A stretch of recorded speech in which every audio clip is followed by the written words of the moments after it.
Hi all, welcome to Competitive Cracker. This is me, Elfi Abdul Salam.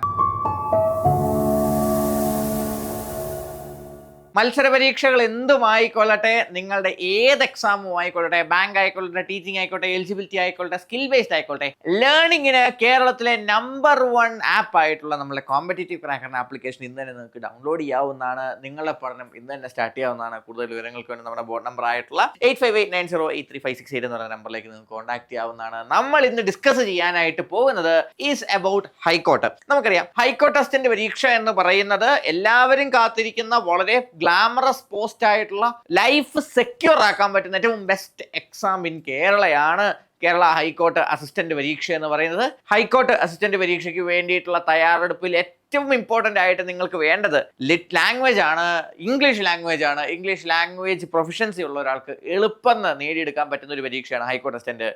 ഇനിയും അങ്ങനെ ഇല്ല അല്ലെങ്കിൽ എന്നാൽ എനിക്ക് ഇംഗ്ലീഷ് അറിയില്ല എന്നോർത്ത് മാറ്റി വെക്കുകയും വേണ്ട, പഠിച്ചെടുക്കാവുന്നത് മാത്രമേ ഉള്ളൂ. നമുക്കിന്ന് കുറച്ച് വൊക്കാബുലറി ഡിസ്കസ് ചെയ്യാം. വൊക്കാബുലറിയിലൂടെ മാക്സിമം മാർക്സ് നേടിയെടുക്കാനായിട്ട് സാധിക്കും. ഇന്നത്തെ ഹിന്ദു ന്യൂസ് പേപ്പറിൽ വന്നിട്ടുള്ള കുറച്ചധികം വൊക്കാബുലറികൾ നമുക്കൊന്ന് പഠിച്ചു നോക്കിയാലോ. ആദ്യം തന്നെ ഉള്ളത് ലോക്ജാം എന്നുള്ളതാണ്. ലോക്ജാം അതെന്താണ്? ഒരു നൗണാണ്. എന്തിനാണ് ഇത് കാണിക്കുന്നത്? ഒരു അവസ്ഥയാണ് ലോക്ജാം എന്ന് നമ്മൾ പറയുന്നത്. A deadlock where progress is impossible because no side is willing to compromise. എന്താണ്? രണ്ട് പാർട്ടികൾ തമ്മിൽ ധാരണയിലെത്താൻ പറ്റാതെ ഈ ചർച്ച മുൻപോട്ട് പോകാതെ നിൽക്കുന്ന, സ്റ്റക്കായി നിൽക്കുന്ന അവസ്ഥയാണ് നമ്മൾ എന്ന് വിളിക്കുന്നത് ലോക്ജാം എന്ന് വിളിക്കുന്നത്. പാർലമെന്റ് ലോക്ജാം അല്ലേ എന്നാണ് പറയുന്നത്. Peace talks reached on logjam after both countries rejected the proposals. രണ്ട് രാജ്യങ്ങളും പ്രപ്പോസല് റിജക്റ്റ് ചെയ്തപ്പോൾ ഇതെന്തിലേക്ക് എത്തി? ഒരു ലോക്ജാമിലേക്ക് എത്തി. എന്ന് പറഞ്ഞാൽ എന്താണ്? മുമ്പോട്ട് പ്രോഗ്രസ് ഇല്ലാതെ സ്റ്റക്കായി നിൽക്കുന്നതാണ് നമ്മൾ ലോക്ജാം എന്ന് പറയുന്നത്. ഓക്കെ, ഡിപ്പോസ്ഡ് അടുത്ത ചോദ്യമാണ്. ഡിപ്പോസ്ഡ് അതൊരു വെർബാണ്, ആക്ഷൻ വേർഡ് ആണ്. Removed from a position of power especially a ruler or political leader. നമ്മൾക്ക് കോണ്ടെക്സ്റ്റിലായിട്ട് അറിയാവുന്ന കാര്യമാണ്. Sheikh Hasina was deposed. The emperor was deposed after a military coup. കണ്ടോ, എന്താണ്?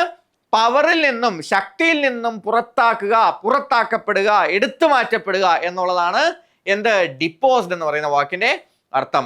അടുത്ത വാക്കാണ് മക്കളെ shenanigan. Shenanigan secret, dishonest or mischievous behaviour intended to deceive others. എന്താണ്? നമ്മൾ ഒളിച്ചും പാത്തും കാണാതെയും നമ്മൾ എന്ത് ചെയ്യുകയാണ്? മറ്റുള്ളവരെ പറ്റിക്കാൻ വേണ്ടിയിട്ട് ചെയ്യുന്ന സ്കീമുകളെയാണ് നമ്മൾ ഷിനാനിഗൻസ് എന്ന് വിളിക്കുന്നത്. അവൻ എന്തോ ഷിനാനിഗൻ ഒപ്പിക്കാനായിട്ട് പോവുകയാണ്. Okay, electoral shenanigans. The auditor exposed the company's financial shenanigans. അല്ലെ, തട്ടിപ്പുകള്, വെട്ടിപ്പുകള്, തിരുമറി എന്നൊക്കെ പറയുന്നതിന്റെ ഒരു സിനോണിമാണ് ഷിനാനിഗൻ എന്ന് പറയുന്നത്. അടുത്താണ് മക്കളെ ഫാൾസ്. ഫാൾസ് ഒരു നൗൺ ആണ്. എന്താണ് ഫാൾസ്?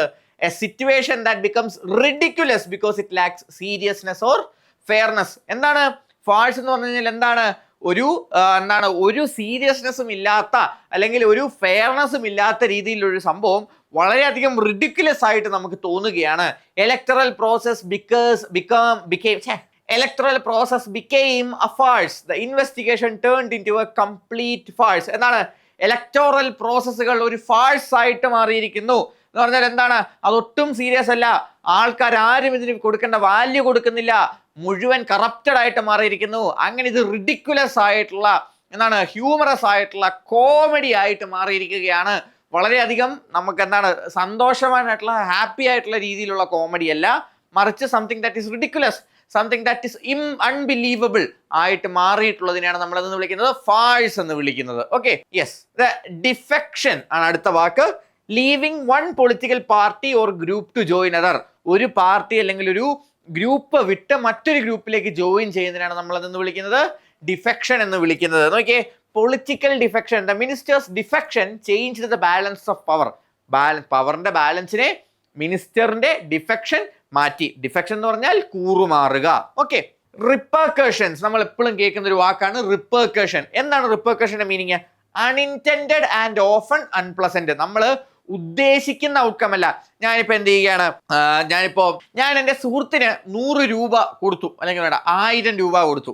1000 രൂപ കൊടുത്തു. പക്ഷേ ഞാൻ ഉദ്ദേശിക്കുന്നില്ല ഇവരെന്തിനാണ് ഈ പണം എന്ന് ഞാൻ ഉദ്ദേശിക്കുന്നില്ല. പക്ഷേ അവൻ മദ്യപിക്കാൻ വേണ്ടിയിട്ടാണ് എൻ്റെ 1000 രൂപ മേടിച്ചത്, അല്ലെ? അപ്പോൾ ഞാൻ എക്സ്പെക്ട് ചെയ്യാത്ത ഒരു നെഗറ്റീവ് ഔട്ട്പുട്ടാണ് എൻ്റെ ആക്ഷനിൽ നിന്ന് കിട്ടിയത്. അങ്ങനെ ഉണ്ടാകുന്ന നെഗറ്റീവ് റിയാക്ഷൻസിനെയാണ് നമ്മൾ എന്തെന്ന് വിളിക്കുന്നത്? റിപ്പർകഷൻസ് എന്ന് വിളിക്കുന്നത്. The policy had serious economic repercussions. കണ്ടോ, നമ്മളൊരു പോളിസി ഇറക്കി, പോളിസി നമ്മൾ നല്ലതിന് വേണ്ടിയാണ് ഇറക്കിയത്, പക്ഷേ നമുക്ക് കിട്ടിയതോ അൺഇൻറ്റൻഡഡ് ആയിട്ടുള്ള, നമ്മൾ ഉദ്ദേശിച്ചതല്ലാത്ത അൺപ്ലസന്റ് ആയിട്ടുള്ള റിയാക്ഷൻ ആണ് റിപ്പർകഷൻസ്. ഓക്കെ, അടുത്താണ് പെർപെർട്ടഡ്ലി. എന്താണ് പെർപെർട്ടഡ്ലി? അലീജ്ലി ഓർ സപ്പോസ്ഡ്ലി വിത്തൗട്ട് ഡെഫിനിറ്റ് പ്രൂഫ്, അല്ലെ? നമുക്ക് വലിയ ഉറപ്പൊന്നുമില്ല, പ്രൂഫ് ഒന്നുമില്ല, പക്ഷേ നമ്മൾ ഒരു കാര്യം അലീജ് ചെയ്യുകയാണ്. അതിനാണ് പെർപെർട്ടഡ്ലി എന്ന് പറയുന്നത്. The letter was perpetually written by the CEO. എന്താണ് നമ്മൾ എന്താണ് perpetually advanced an agenda, അല്ലെ? നമ്മൾ എന്ത് ചെയ്യുന്നില്ല, ഒരു ഐഡിയ ഇല്ലാതെ, കൃത്യമായിട്ടുള്ള പ്രൂഫ് ഇല്ലാതെ ഒരു കാര്യത്തെ പറ്റി പറയുക, അലീജ് ചെയ്യുക, അല്ലെങ്കിൽ എന്ത് ചെയ്യുക, എടുത്തു പറയുക, അല്ലെങ്കിൽ അയാളെ എന്ത് ചെയ്യുക, കുറ്റപ്പെടുത്തുക എന്ന് പറയുന്നതിനാണ് നമ്മൾ എന്ന് പറയുന്നത് പെർപെറ്റുവലി എന്ന് പറയുന്നത്. അടുത്താണ് അബ്രോഗേറ്റഡ്. അബ്രോഗേറ്റഡ് എന്ന് പറഞ്ഞാൽ എന്താണ്? Officially repealed or abolished by authority എന്ന് പറഞ്ഞാൽ എന്താണ്? അതോറിറ്റി ഒഫീഷ്യലി ഒരു സംഭവത്തിനെ എന്ത് ചെയ്യുക, റിപ്പീൽ ചെയ്യുക, അല്ലെങ്കിൽ നിരോധിക്കുക, അബോളിഷ് ചെയ്യുക എന്നുള്ളതിനാണ് നമ്മൾ എന്ന് വിളിക്കുന്നത് അബ്രോഗേറ്റഡ് എന്ന് വിളിക്കുന്നത്, അല്ലെ? Special status was abrogated, the law was abrogated. എന്താണ്? ഒരു നിയമപരമായിട്ട്, അല്ലെങ്കിൽ ഒരു നിലവിലുള്ള ഒരു എന്താണ് സിസ്റ്റത്തിനെ എന്ത് ചെയ്യുക, നിയമപരമായിട്ട് തിരിച്ചു വിളിക്കുക, അല്ലെങ്കിൽ ക്യാൻസൽ ചെയ്യുക, അതിനാണ് നമ്മൾ എന്ന് വിളിക്കുന്നത് അബ്രോഗേറ്റഡ് എന്ന് വിളിക്കുന്നത്. അതാണ് പനാഷ്യ. പനാഷ്യ എന്ന് പറഞ്ഞാൽ എന്താണ്? A solution claimed to solve every problem. എല്ലാ പ്രശ്നത്തിനുമുള്ള ഒറ്റ സൊല്യൂഷൻ എന്ന് പറയുന്നത് മുഖ്യമന്ത്രി രാജിവെക്കുക എന്ന് പറയുകയല്ലേ? അങ്ങനെ പറയുന്നതിനെയാണ് നമ്മൾ എന്ന് വിളിക്കുന്നത് പനാഷ്യ എന്ന് പറയുന്നത്. എല്ലാ പ്രശ്നങ്ങൾക്കും ഉള്ള ഒരേ ഒരു സൊല്യൂഷൻ എന്ന് നമ്മൾ പറയുന്നതിനെയാണ് നമ്മൾ എന്ന് വിളിക്കുന്നത് പനാഷ്യ എന്ന് പറയുന്നത്. Technology is not a panacea for educational problems. വിദ്യാഭ്യാസത്തിലെ എല്ലാ പ്രശ്നങ്ങൾക്കും ഏക സൊല്യൂഷൻ എന്ന് പറയുന്നത് ടെക്നോളജി അല്ല. മനസ്സിലായില്ലേ? ഒരു സിംഗിൾ സൊല്യൂഷൻ എന്നുള്ളതാണ് പനാഷ്യ കൊണ്ട് ഉദ്ദേശിക്കുന്നത്. അടുത്താണ് മക്കളെ സെഫോളജിസ്റ്റ്. സെഫോളജിസ്റ്റ് നമ്മൾ ഒരു പ്രത്യേകതരം ആൾക്കാരെ വിളിക്കുന്ന പേരാണ്. ആരാണ് psephologist? Expert who studies elections and voting behaviour.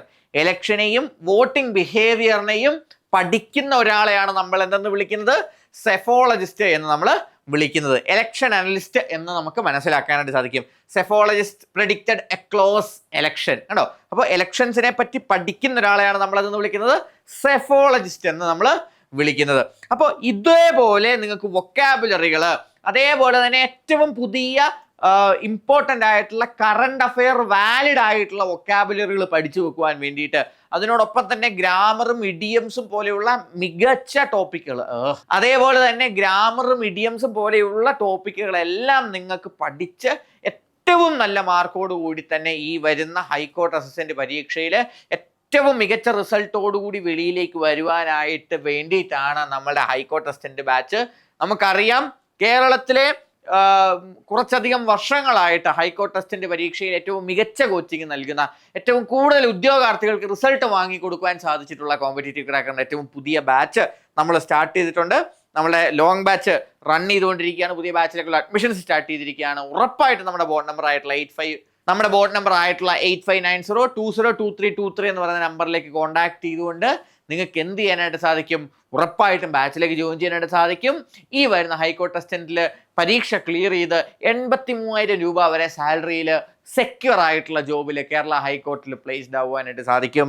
So do not miss any time. ഇപ്പോൾ തന്നെ പഠിച്ചു തുടങ്ങുക. കൂടുതൽ വിവരങ്ങൾക്ക് നമ്മളെ കോൺടാക്ട് ചെയ്യുക. അതേപോലെ തന്നെ കൂടുതൽ ഇൻഫോർമേറ്റീവ് ആൻഡ് എഡ്യൂക്കേറ്റീവ് വീഡിയോസിന് വേണ്ടിയിട്ട് നമ്മളെ ചാനൽ സബ്സ്ക്രൈബ് ചെയ്യുക. അതേപോലെ തന്നെ നോട്ടിഫിക്കേഷൻ എനേബിൾ ചെയ്ത് until we meet again with more fantabulous learning content.